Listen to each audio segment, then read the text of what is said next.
And good morning, and welcome to All Falcons on this Wednesday. I am Scott Kennedy with my co-host Nick Kendall, and we're going to talk a little bit about the Atlanta Falcons and the Miami Dolphins. First, I want to just give Nick a little reminder of what it's like to be an Atlanta sports fan. As I couldn't get through even an Atlanta Falcons talk without talking just a little bit about the Braves on yesterday, and it's frustrating knowing that you just cannot get your hopes up when you're rooting for an Atlanta sports team. They give you that glimpse. I posted more than once the picture of Lucy and Charlie Brown in the football. They give you that little glimpse. You're up 5-2 in the eighth, 3 more outs. We'll turn it over to the closer, and bang. It's just it's tough. Like I told you, when the Braves win game 1, your reaction is, oh, we won't get swept. Braves win game 2. Hey, at least we'll come back from LA and get another home game. If they had won last night, you're like, okay, well, at least it'll go 7. Instead, now you're just hoping it's going to go. You don't know what it's going to do. I won't be surprised if it ends up 4-2. That's just the nature of the game. Nick, how are you though? I'm doing pretty well. Getting further away from this last weekend of football for me, which was not amazing. And this weekend, honestly, I don't even know what I'm going to do with myself. My wife is flying back to home, East Iowa, for a wedding of one of her really good friends. And the Broncos play Thursday. And the Hawkeyes have a bye week. So I think I'm just going to have a holistic, no rooting interest weekend, enjoying a lot of football and probably eating and drinking more than I should. I had a weekend like that when I decided it was probably time to have kids. I was sitting at home on a weekend like that, and I was just bored out of my skull. And I'm in my mid-30s at this point. Yeah. And I'm like, not only am I bored, there's nothing I want to go do either.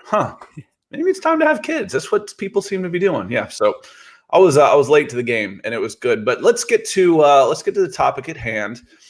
Atlanta Falcons 2-3. Showing improvement. The schedule hasn't been the toughest thing in the world, but when you are a team that is bad, you've got to beat the other bad teams to get out of that. And the Falcons have. I think they should have probably beaten Washington, and going 3-2 right now with a chance to go 4-2 would look really nice. But this is a chance against a Miami Dolphins team that's struggling, coming back on a short week from London, and has a chance to really even the record at 3-3 and show everybody, give everybody some hope. The worst thing in the world for sports fans in Atlanta, but show everybody that this thing's headed in the right direction, because right now I think it is. Doesn't mean it's a playoff contender, but I like what I see. Yeah, they've looked pretty good. I think the offense is kind of starting to hit a groove, and the defense isn't playing as bad as my Broncos defense right now. So those are all good things. And you did mention that they've played maybe some easier opponents so far, but that's what you have to beat those bad opponents. Eventually you have to beat the opponents better than them, but one game at a time. And next you got the Miami Dolphins, who are wheels spinning in mud right now. That organization is Tua Tagovailoa. I know a lot of people are defending him, but right now he does not look like it to me. Granted, terrible offensive line, which is first game back. To be fair on Tua, I thought he played pretty well. And that was especially first game back coming off of broken ribs. But do we have a large enough sample size on him? And you could have come to that conclusion beforehand, which is fine. I've said it since Sam Darnold, since he was a third-year guy at USC, and I haven't changed my mind.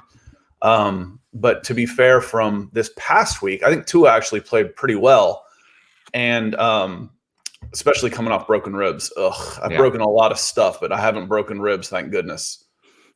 Yeah, but I wasn't the biggest fan of him coming out either. I'm looking for the more toolsy quarterbacks, and I don't think he had an overwhelming arm talent or athleticism. Fine quarterback. I would probably take him in Denver if that says anything. But still, and we got Dave coming in. Good morning, guys. Good morning to you, Dave. Hope you're doing well. It's rainy here in Seattle. Of course, we got 10 days straight of rain, the forecast says. So looks like we've entered a meteorological winter here in the Pacific Northwest, but good to see. But yeah, no, this is a team that I wanted to pivot from Tua. Tua didn't look great. Is it because Tua's limited, coming back from the injury, et cetera, or is it that offensive line, which is woof, man? There's so many bad offensive lines. I was laughing you do that. I think it's funny. Yeah, I think I got it from Home Alone. Buzz's girlfriend. Woof. Yeah, and the thing, you look across the board at their stats, at Miami stats, and you're like, okay, 30th in total defense, 30th in offense. That might explain why you're 1-5. Yeah. In the Falcons, their offensive numbers are improving, and their defensive numbers have improved. They're up to a nice, solid mediocre on defense across the board. You look at Atlanta's rush defense, 12th, passing defense, 14th, total defense, 13th. That's average. Well, when you were god awful, average is a big step in the right direction, considering that they haven't been able to put any resources into the defense. And frankly, you might have gone backwards as far as personnel goes with the loss of the players you lost to free agency and anything else. You talk about Keanu Neal and DeMonte KZ, who's in the news for the wrong reasons in Dallas yesterday. But 2 starting safeties, 3 starting safeties really last year. Couple of journeymen coming in, a backup cornerback coming in and starting in Fabian Moreau.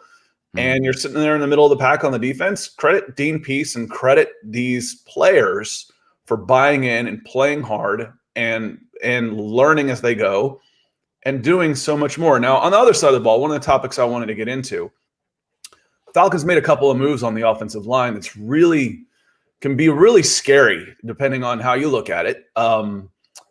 Josh Andrews was the projected starter at left guard coming in, and he broke his hand right as they were doing final cutdowns. I think it was even the day before or the same day.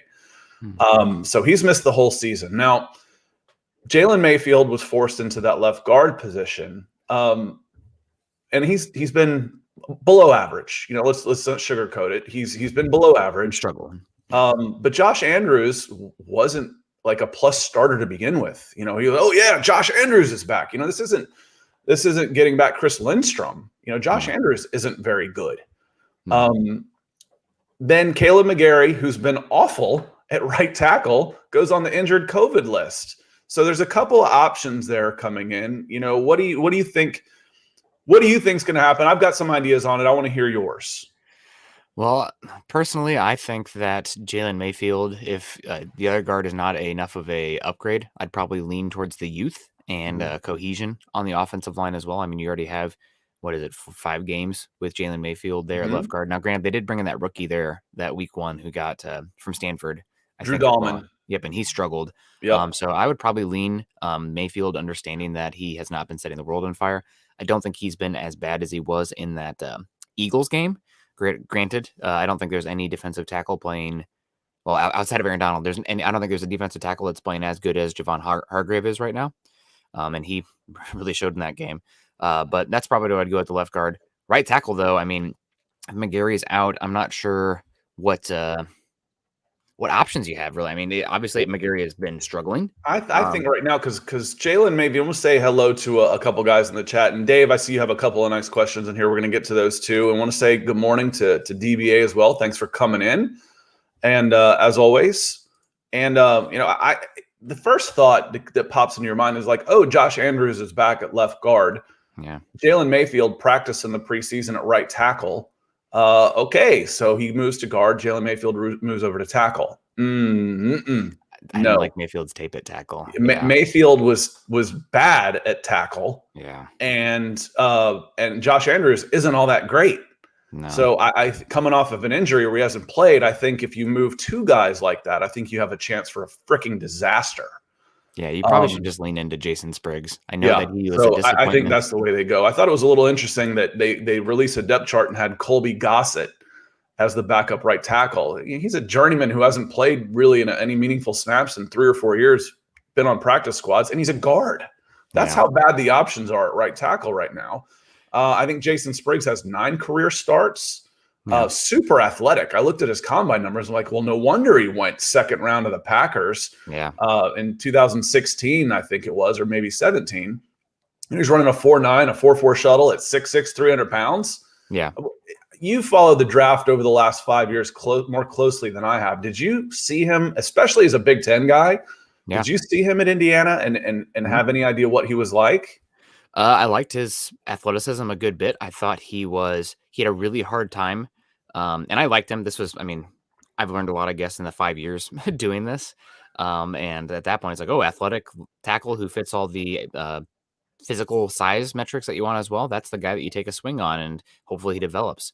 Obviously didn't. I think the Packers took him in the second round out of Indiana, but while he's a good athlete, he is pretty darn finesse, which is something you don't want, and he has a really hard time sustaining blocks.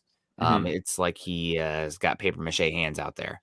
Just like when he makes contact with somebody, he kind of crumples. So he doesn't really have any jarring ability to him. So while he can get there, guys can almost play half man through him and get to the quarterback. And there's also not very good.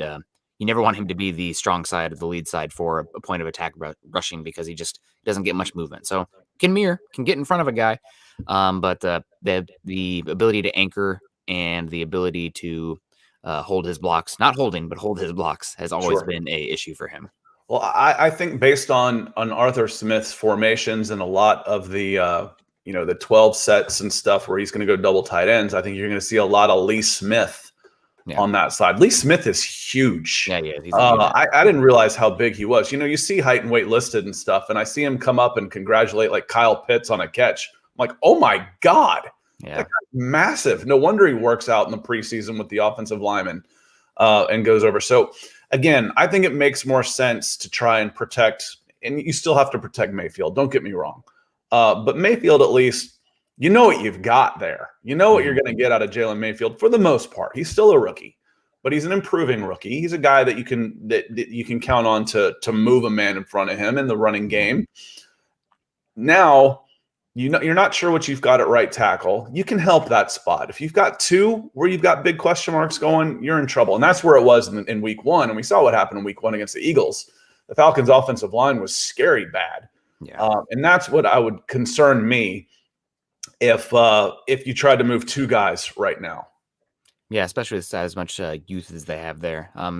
So I agree with you. You probably hope for the best with Jason Spriggs, and you use Lee Smith a lot on that right side. Luckily, the Dolphins don't have a true game wrecker on the defensive line at the edge position. Now, I do really like Jalen Phillips coming out as a length player. I think he could give Jason Spriggs some issues, but overall, I don't think that this you're not going up against the Browns with Myles Garrett next week, or the Steelers with Watt, or the Cardinals with Chandler Jones, who's been on an Dante Fowler and the Atlanta Falcons. Come on, I need a little respect here. He might have a good game this week, given the Falcons. This is a fun game. It's always fun to go up unit when you have a poor unit and you go up one that's worse, and it's like, I see it could be worse. That's great to see. That's good to see we're not last.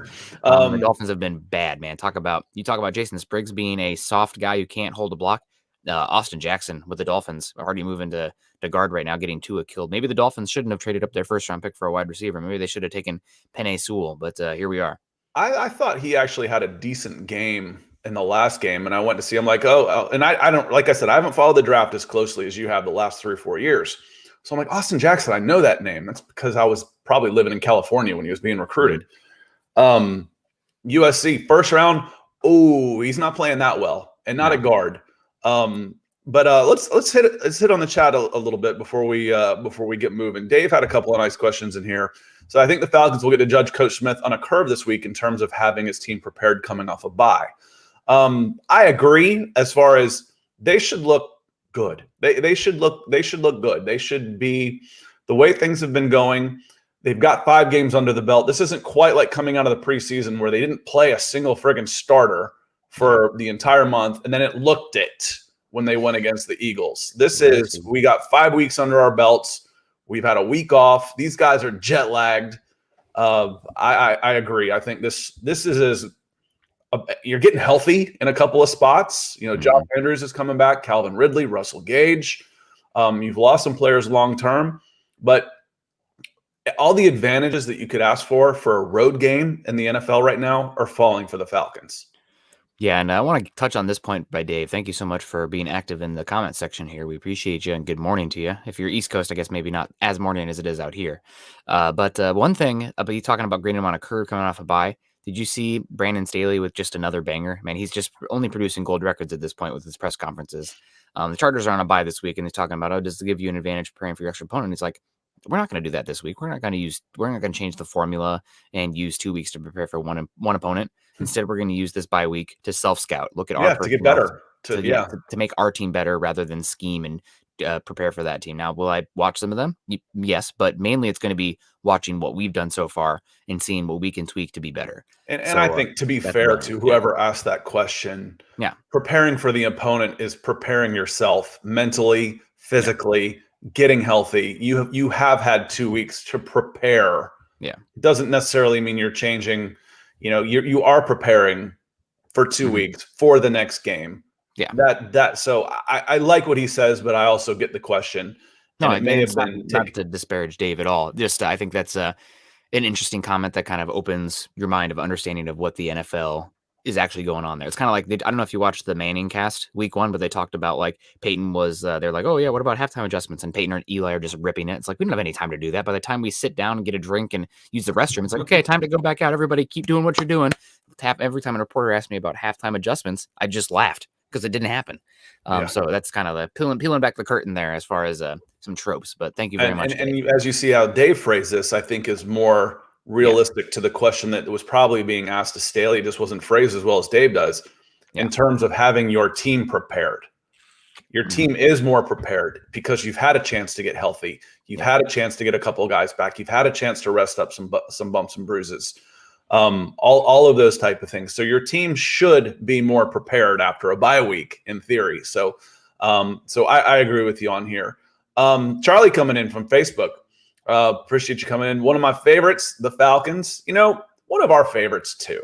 I kind of joked when both of my kids were born in California, and I said I will let them choose on their own anybody they want to, except for the NFL. There was no NFL team out there at the time. I'm like, you guys are going to be Falcons fans. That's just going to have to be a birth thing because there's not enough Falcons fans around. We have to keep that line going. So when you're a fan, you're a fan. And if you're only a fan when things are going good, well, then you're not a fan. So appreciate you being here, Charlie. Question here from Dave says, guys, do you think the Falcons will be sellers at the trade deadline? What do you think? Well, I do not know the Falcons contracts as well as you probably do. So who would even be possibly available to that they would want to go? Because obviously you're not trading guys who just signed big contracts. Right. You're not trading guys who are probably on their first or second years in the NFL. So those kind of rookies going on. So anybody who's like with an expiring contract or has a contract that has maybe 2 years left, but not a lot of dead money, those would be options for sure. I think you have. And unfortunately, those don't exist with the Atlanta Falcons. So Thomas Dimitroff signed guys with big signing bonuses and used up a lot of Mr. Arthur Blank's cash. So those guys, basically anybody on big money has a big dead cap number. Yeah. Well, the trade deadline is November 2nd. So we have 2 more games of football, I believe, until that deadline. Yep, 2 more weeks. So you have the Dolphins and the Panthers, 2 teams that are reeling right now. So I don't know if the Falcons are going to be sellers because they could easily win these next 2 games. And that would make them in the hunt for the 7th seed or something in the. And here's the thing for me is even if they lost these 2, I don't think they have the pieces that they could necessarily move without completely tanking the season. Yeah. And just, having not tanking, because if you lose the next 2 and you're going out 2-5, we're looking at draft picks anyway. But as a new general manager, a new head coach, you don't want everybody turning your backs on this team in November and forgetting about them. You want to keep them relevant. You want to show that we're headed in the right direction. So a couple of guys that could possibly be moved. One of them, I think, could be Hayden Hurst, tight end. He's a free agent after this season. So his contract is up. It wouldn't cost a ton. So that might be possible. He hasn't been playing all that well. But again, that's also the other thing. Someone has to be playing well for someone else to want to come get him. Now, Hayden Hurst is a good football player. So why isn't he playing well in a system where he should be? I don't know. Maybe he will if there's a couple big games. So that's my concern is he could be a trade piece. Another one, running back Mike Davis. He's on a 1-year deal. But your depth, there's, do you go with Wayne Gallman then as your other running back? Because the other one that's on that is really a good player that is on a 1-year deal, obviously, is Cordero Patterson. If you got rid of Cordero Patterson right now, you might as well play in an empty stadium. He's the brightest spot. Him and Kyle Pitts are the two brightest spots on the Atlanta Falcons right now. So I don't see the Falcons making any moves that are necessarily noteworthy. Ashton coming in. Ashton Obadiah says, how long was Matt Ryan's newest contract? I think it was at least a 3-year extension. What I know is his dead cap number for 2022 is cost prohibitive. So Matt Ryan will be, unless he were to somehow tear up his contract, which I don't see that happen very often in the NFL, and agree to a new deal to be moved like that, where he gives up millions of dollars. He's going to be an Atlanta Falcon in 2022. The soonest, whether you're a pro Matt Ryan or against Matt Ryan, the soonest he could possibly be moved would be June after next year, when you can spread his dead cap money across multiple seasons. Then it only becomes about 10% of your total salary, of your total salary cap. So appreciate the question on that. But the idea of being able to move some of these guys, the problem is the guys that are on big money also have big cap numbers. So it costs you more to get rid of them. And that's not what you're looking for. I mean, the Falcons at least got some relief from Julio Jones. He's still going to count about 10% of the Falcons cap next year. So that's 10% of your allocated resources that you cannot put on the field because it counts towards Julio Jones. It's tough. Yeah. It is tough. And I was looking at, we have a comment here from Dave talking about Grady Jarrett. And I'm like, I'm curious about Grady's contract. Grady's contract's, I mean, you still have to eat some dead cap, but I think it's a little bit more tradable than you'd think. You could get, I'm clicking it here on Spot Track. You could get almost 14 million in savings, and you'd have a 7 million this year and 7 million next year of dead cap. Probably not what you're going to do, right? Even though there probably are some questions about Grady Jarrett's fit in this scheme, but if there is a Grady Jarrett trade coming, looks like it probably would be next year, where you could save yourself almost 17 million against the cap with only 7 million dead. So, I mean, obviously you don't want to get rid of good players, but if they don't fit your scheme and you can get good return, it depends on the direction of your team, right? That's one thing I don't like. I don't like teams that are kind of like, we're rebuilding and contending at the same time. Pick a path, go that direction, and commit to it. So if this team and the other part of that is Grady Jarrett's the heart and soul of this team. Yeah. You know, and that sends a really bad message. Now, does he get extended? You know, maybe not. But I don't necessarily think you need to want to try and move him right now either. He's still your best player on defense, on a defense that seriously lacks upper level talent. I would just as soon see, you know, if I could go, you know, one of the latest mock drafts I saw had two big defensive linemen coming in, a big defensive end, and then somebody that fits more of that nose guard position. I'd love to get two talented players next to him and build that defensive line around him and see what he could do. Because we know what he can do. We know what he can do. So the Falcons, you know, when we start talking building the Falcons, you know, they've got to get better in the trenches. First off, you know, a right tackle who is bad. I think Pro Football Focus has Caleb McGarry is about the 69th out of 74 eligible tackles. Nice. Having your right tackle who is playing horribly going down shouldn't cause a panic. And right now I'm nervous. I'm nervous about what's going to happen at the right tackle position because it's gone from bad to worse. I mean, I say this to Broncos country all the time, but we're talking about the tackle position specifically. But the reason the tackle position is so valuable isn't as much that it's, you know, it's not an impact position. You know, the tackle isn't making a block that's like changing the game all the time, but it's a position of such scarcity that there are guys who can totally tank what you're doing offensively if they're that poor. And there's probably, I can't think of a single team off the top of my head, but there's probably only a handful of teams in the league that feel comfortable losing a tackle and having another one come in, because there's just not the guys. They're just not the bodies at that position. So yeah, one of those is probably the Buffalo Bills, who was smart and took Spencer Brown in the bottom half of the third round. And then they also took passed on him and took Jalen Mayfield at the top of the third round. Jalen Mayfield may turn out to be a really good guard, but you know, for my money, you know where I would have gone with that pick. I've been on the Spencer Brown bandwagon since January when I saw him at the Senior Bowl, just tossing guys around at 6'8", 320 pounds, and moving around like a basketball player. Yeah, he's quite the athlete. You know, and he's starting now. So, Yep. And playing well at right tackle. But again, you got to make sure you're hitting when you're making those moves. I think the Falcons, again, I think they're trending in the right direction. I think they've got the right people in place, and I'm very, I hate using the word hopeful as an Atlanta, talking about Atlanta sports. So jaded. But I like the people that are there to now rebuild this team. Again, they didn't want to call it a rebuild. Don't call it a rebuild. It is. It absolutely is. You're scarce on talent. You got no money. Yep. It's a rebuild. If you can go and play close to 500 ball while doing it and attracting some free agents, because you've got a really good owner that will invest in this team and come out of pocket with signing bonuses and all of those type of things, then you've got a chance with the right people. The problem is when the Falcons let Mike Smith go, they should have gotten rid of Thomas Dimitroff at the same time, and they didn't. And he has crippled this team for 3 years. Yeah, and luckily for you guys, if this team does go off the rails, this does look like to be a pretty good tackle class at the top. You're talking about Spencer Brown. There is another tackle coming out of UNI this year that people are saying should be a first-round pick in, I think, Tyler Penning, I believe, who's been really good.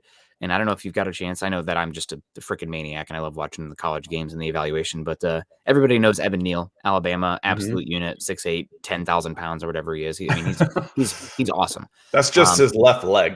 Yeah, God, what talk about a unit? Goodness. But I've been really, really impressed also with Mississippi State Charles Cross, who I think has a positional versatility as well. Could play some guard, but he's got length. He's a good mover.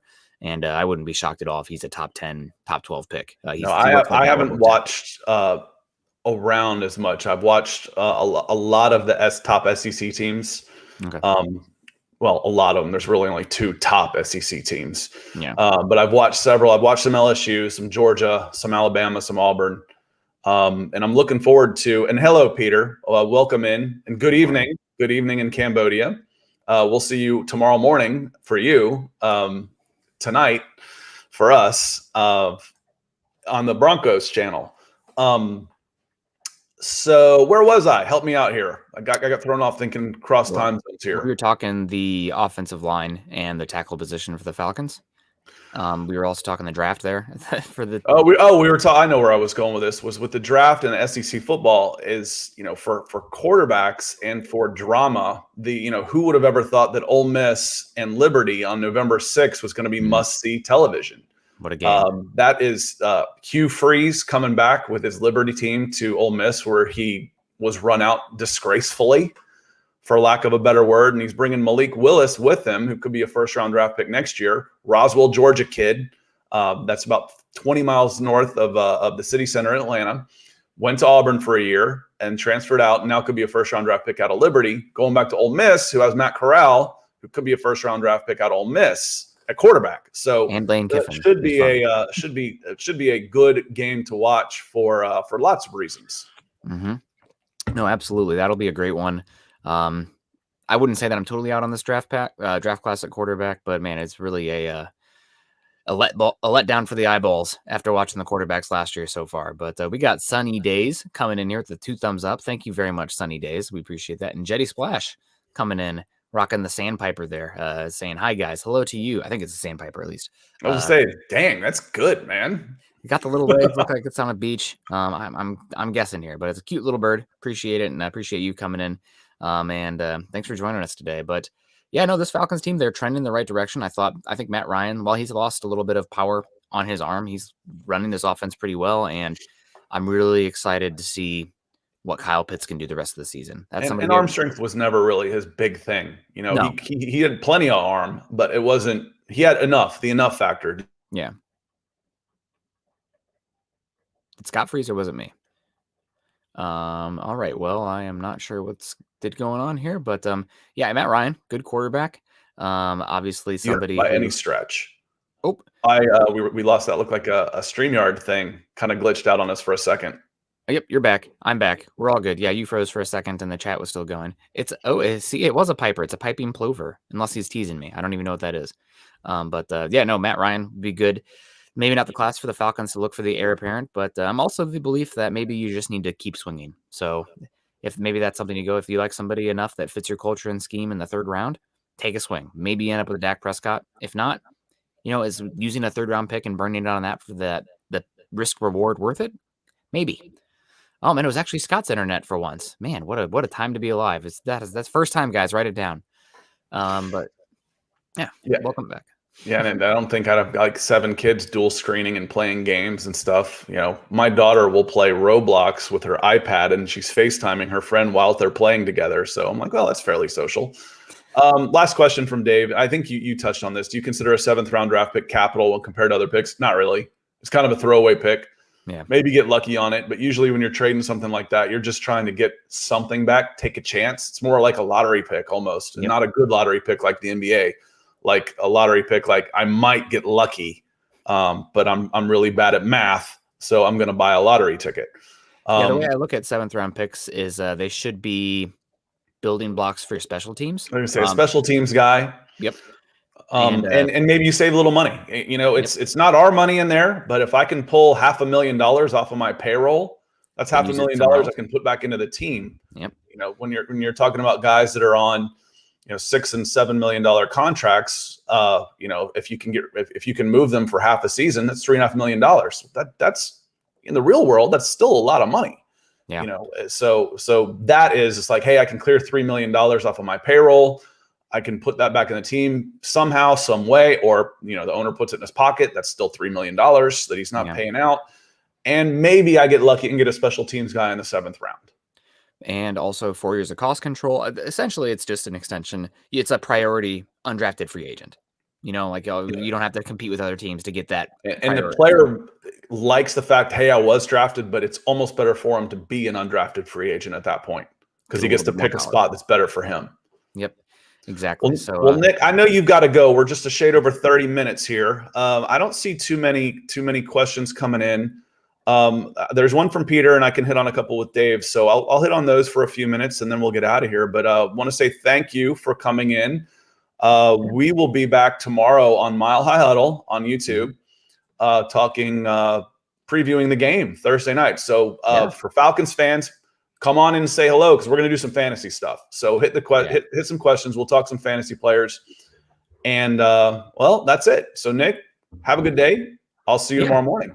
Yeah, actually, since I'm ahead of you in the draft right now, which is fine, can we get to Peter's question here? Yeah, for sure. If you don't have to go, absolutely. I should get going here soon, but I don't want to leave you hanging with this question because I've watched a good bit of quarterbacks so far. And so far I haven't been super impressed, unfortunately, but man, there's Amber Alert going on. My phone's going off in Yakima, Washington. That's on the other side of the state. What's going on? But is there a real first round quarterback in this draft? How high will one go? I mean, quarterback is a position if somebody's desperate enough and can talk themselves into it. So, it's definitely possible that there will be one that'll go pretty high.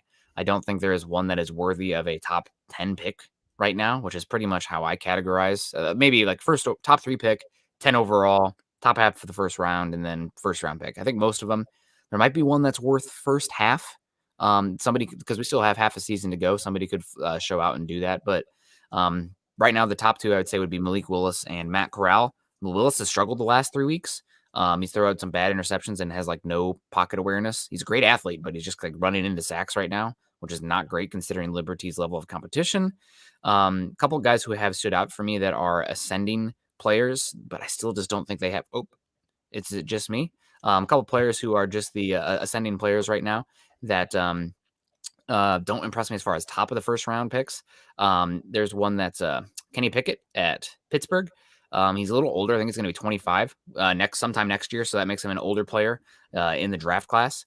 And he's been accurate. He's got good pocket maneuverability. He can extend some plays in that regard, but just don't see the ability to make all the throws that you want for a first round pick. I think he's more of a day 2. Like if he was in last year's draft, day 2, no doubt about it. Day 2 pick. But he could sneak in the first round because that's this year's class. There's Hefner from Fresno State. who had just a phenomenal game against UCLA. He impressed me there. Again, a guy just not overwhelming arm talent, but a solid athlete, makes some good throws out there. If you get a chance to go watch a fun game this year for a quarterback, Fresno State versus UCLA, phenomenal. So much fun. And what happens if Grayson McCall decides to come out? Where would he fit in? I have not watched much Grayson McCall at Coastal Carolina yet. I'll be honest with you. I know that he's been pretty accurate, but a lot of times the way I judge my quarterbacks is it's first in overall viewing to see like, okay, what are the flashes? And this is the Josh Allen test, right? I think this is what I've learned from Josh Allen. Show me everything this guy can do. Like, what is the peak of the ability from the athleticism, the arm talent, and then I get a better idea watching the full scope of games, being the consistency and executing snap to snap. So I don't think anybody has that, like the tools that are a foot in the door for a top 10 pick. And that means I'm going to miss on some guys too. I fully understand that. It's just what I do from where I sit, because I'm not in there interviewing these guys, getting to test them on the whiteboard, talking to their teammates, knowing their personality. It's the reason I was out on Mac Jones. Mac Jones could be a phenomenal quarterback, but he can't answer the question. I can't get the answers to the questions I have for him to have him overcome those athletic limitations, the arm limitations. But McCall has impressed me as far as accuracy. I just haven't gone through that much tape of him. And that's what makes the position tough, because you've heard me say it before, a quarterback is the position that relies the most on things you cannot measure. Yep. You can see it. There's a phrase I've used forever. They say you can't measure someone's heart. But you can damn sure tell if someone's got one or not. Yeah. By the way they play. And when you see if they've got the leadership, the poise, the calmness, the accuracy, all this. I mean, accuracy is still even overrated as far as the percentage. If I say, okay, he was 70% passing, well, he was accurate. Were they all bubble screens? Tell that he throwing it down the field? Yeah, like it really depends on what you can have a quarterback, and they could be in the wrong system too. I mean, Justin Herbert's a great example of this, where they're running they have no weapons on the outside, so he can't really show off his absolute howitzer of an arm, and he's throwing tunnel screen and bubble screen after tunnel screen and bubble screen. Like it's padding his completion percentage, but it's also not showcasing what he does best. Right. So far this quarterback class hasn't impressed me. I have been impressed with Ellaby at Western Michigan. He might be a 2023 guy though, but he has some NFL throws outside the hash marks, kind of some of those bucket throws where it's like, okay, only 25 guys in the league are making that throw. So that's an NFL throw. What happened to the Spencer Rattler hype? I've watched a lot of Oklahoma this year. Yeah, Spencer, he just maybe a little bit too aggressive. Like, buddy, just sometimes not everything has to be down the field every single time. It's important to take what the defense gives you. And he has no. Spencer got $1 million in NIL money. Yeah, it starts there. And again, his quarterbacking play was suffering. Turnovers, not being able to move the ball on third down, not being that effective. No. He got replaced by the #1 recruit in the country, Caleb Williams. Who looks amazing. And Caleb Williams has taken off. So Spencer Rattler has just absolutely fantastic arm talent. He's got Matthew Stafford level of arm, where he can throw the ball all over the field from multiple angles. He can throw it sidearm, overhand, run. He's got fantastic arm talent.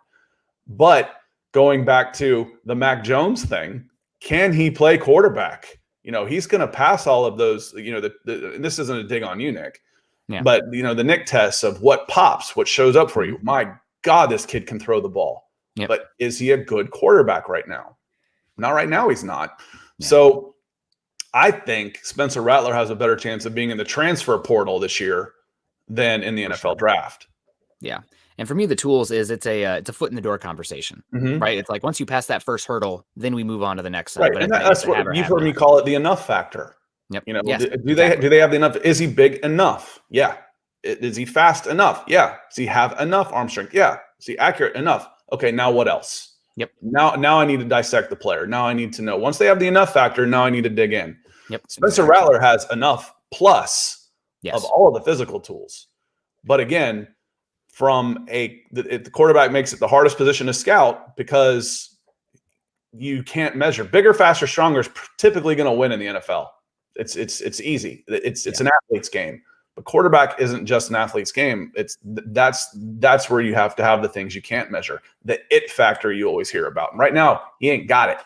No, and he's also, not sounds like he's not the nicest guy, not the most beloved in the locker room too. And I don't know. You talk about between the head. I'm talking also about in the chest cavity there. I'm not sure about the heart. So it'll be interesting. It's really upsetting, but I'm way more interested in the next upcoming draft classes. We're really Bryce Young looks really good. I'm still not giving up yet on DJ Ugalele, even though Clemson looks bad. But he has enough, and the offensive line is terrible. And he still has another year to figure it out. We talked about Caleb Williams looks incredible. And did you watch the Florida LSU game at all? I did not.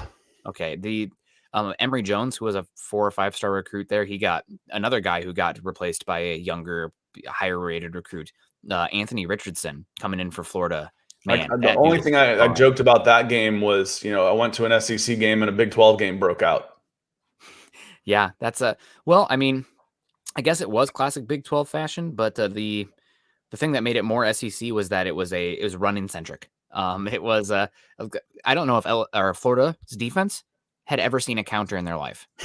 It was unbelievable. They was like, it was almost like LSU invented a new play because Florida, I don't know what to do with the counter. But it worked. And Ed Orgeron, I'm not going to do an Ed Orgeron impersonation. I'm going to save you guys that. Yep, it didn't work out. But anyway, I do need to get out of here. I'm sure I missed a quarterback as well. Talked a little bit of Kenny Pickett. Fresno State's guy is also somewhat impressive. There's no quarterbacks worth a damn in the Big Ten. There's a future quarterback that's worth a damn, but nobody that's in this draft class. So Broncos fans, Falcons fans, this is not the year to fall in love with a quarterback. Unfortunately, if that means another year of, for Denver at least, maybe Teddy Bridgewater again or Drew Lock for God's sake, I don't know, but I don't think it's the year. Well, we appreciate you being here. I'm gonna let you get out of here, and then I'm gonna sign us off here real quick. So, Nick, I will see you tomorrow morning at Broncos for breakfast. Absolutely. Have a good one, guys, and stay safe. All right. Thanks, Nick. All right, y'all. Appreciate you being here. Jetty Splash comes in and talks about the it factor comes from the inside out instead of looking at yourself from the outside in. And absolutely, the other part of this is my friend of mine is a big Oklahoma fan, and he says when Spencer gets that $1 million, the offensive linemen kind of look around him like, hey, what about us? It almost would have been beneficial to him. And I don't even know if you can do this. The rules are so crazy. It's, drop $100,000 on each of your 5 starting offensive linemen, keep 500 for yourself. And now you got 5 guys willing to go to war for you, to do something for them, buy them a new F-150 or something. I think you've heard the rumors about Spencer Rattler. What I spent time watching him is how do his teammates react to him and those type of things. And I haven't seen too much, negativity there. He's just not playing very well. So he's going to be in the transfer portal, I think, after this year. The good news is Matt Ryan, for Falcons fans, is Matt Ryan's playing really well. He's playing really well. So at 36 years old, he'll be 37 next year. There's a lot of things to fix on the Falcons before you go, yes, quarterback's my problem. Quarterback is what I need to do. I have to fix a quarterback position to get better. No, getting a different quarterback right now wouldn't fix your offensive line, wouldn't fix your defensive line, wouldn't fix your safeties, wouldn't help with another wide receiver. So, I think there's a lot to do before you get to quarterback. And right now, Matt Ryan's playing really well. It'd be nice if he wasn't on such a big cap number, I think is the big problem with Matt Ryan. People look, I think I look at total cash for next year when I look at Spot Rack, and number 1 for next year, for 2022, Matt Ryan's sitting on the top. Now, that bothers some people, and I understand why. It means it's harder to build the team around him. But as far as his play goes, if you throw the salary out of it, as far as his play goes, he's been a top 10 quarterback the last 3 weeks. That's good enough. Do we have a top 10 offensive line? No. We have a top 10 defensive line? No. Top 10 linebacker core? Yeah, probably. I'm good there. Top 10 defensive backfield? No. Outside of A.J. Terrell? No. Top 10 wide receiver core? Calvin Ridley? Maybe. Is he going to show up and be the number 1 guy? And after that, you got Russell Gage, Zacchaeus, Sharp, guys that nobody outside of the Atlanta fandom have ever heard of. So there's a lot of things to fix before you get to the quarterback position. So we'll see how it gets going. But Todd coming in here says, yep, got to take care of the O-line.